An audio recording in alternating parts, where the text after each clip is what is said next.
Okay, so it is now the next day, 7th of Jan.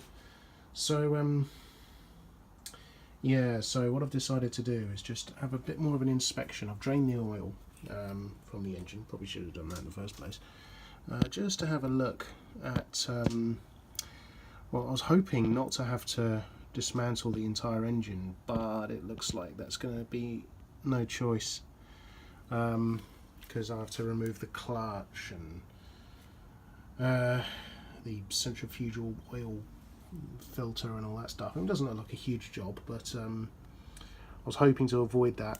But having just looked in here now, I don't know if you can see on the camera, but just in there, in that little gap there, there you go, there's a little piece of piston ring just loose there, and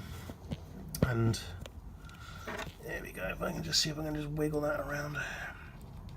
There you go, piece of loose piston ring hanging around, and there's other little bits of metal. I think I see a piece of piston in there as well. So unfortunately, I'm going to have to take all this up. I'm going to have to split the crankcase and all sorts, just to literally just so I can get all the metal fragments out of the broken piston, because I'm not going to risk starting this up when there's bits of metal inside there which are loose. So yeah, anything could happen.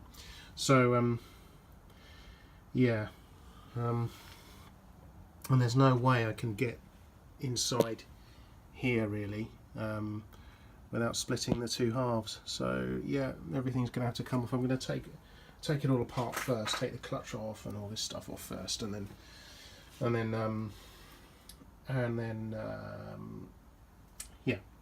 remove the engine, unbolt it, and then it'll be a lot lighter. Well, these things aren't heavy anyway, about 20 kilos, so it's not that bad. So yeah, let's keep dismantling. So I thought I'd go ahead and just remove the engine. Yeah, so last night I removed this cover, discovered some piston remains inside the engine. All I've done now this time is remove some bits, remove parts of the frame, the side stand which is mounted to the underside of the engine, and the stator cover. So I've removed that, and yeah, it was fairly easy getting the engine out. So there it is. There's the frame. And so as the engine's out, it'd be nice just to give the frame a bit of a tidy up, bit of a clean, maybe touch up some paint in places and all that sort of stuff, just to get rid of some rust that wants to develop. But my main focus is this now. So yeah, so what I'll do is I'll just clean it up first before I split the crank. I think what I need I need a tool to. Obviously I can probably use the impact to get that bolt off, but I'm going to need a tool to get the magneto off, and then yeah, get to the bolts in there to split the crankcase. I don't think I need to remove the clutch and this stuff to just split the crankcase, because literally it comes off like that way. So and then once I've got the two halves separated, I'm not going to do much inside. I'm literally maybe just going to clean it up a little bit, take out the piston remains, and then put it back together. Yeah, because the bearings, the crankshaft bearings, look like they're okay. There's not play in them or anything like that. There's a little bit of play here, which I think might be the clutch basket, which I've read that can be issues. People reckon there's like knocking going on, but yeah, I don't think it's maybe much to worry about there. Yeah, so I'm just going to give it a bit of clean now, and yeah, on to the next task. So look what we have here. I love it when new parts arrive. We have here a new set of brushes for the starter motor. So that's just arrived. So can't really do anything with the engine at the moment, because I'm waiting for I need a flywheel remover tool, and I need another tool to pull the flywheel off, so I can't really do anything with that at the moment. Might give it a clean, but waiting for that tool to arrive before I can proceed with that. So let's try and repair the starter motor.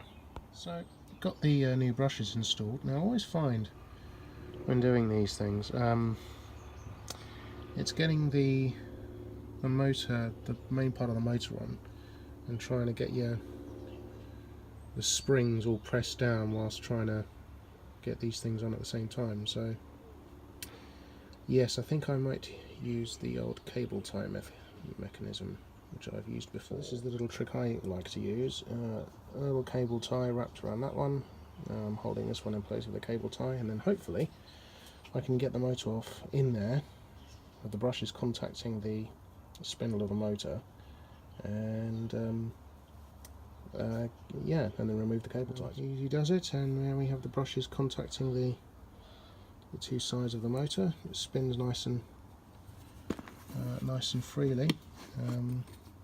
Yeah, it turns nice, and so now just get the rest of the stuff on there. Right, and starter motor's all back together, and it turns nice and freely. So we see if it works. Well, this should be interesting, shouldn't it? Right, so I have the starter motor in my hand. I've wired up the positive lead just directly to the positive of the battery. So should we see if it works? This should be interesting.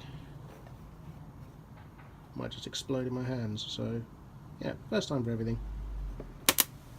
Oh, there we go. Bit of smoke there.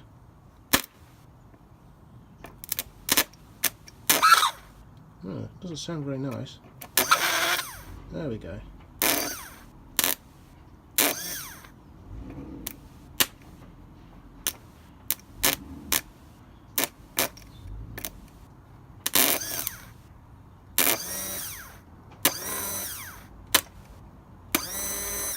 Yeah, it's definitely working.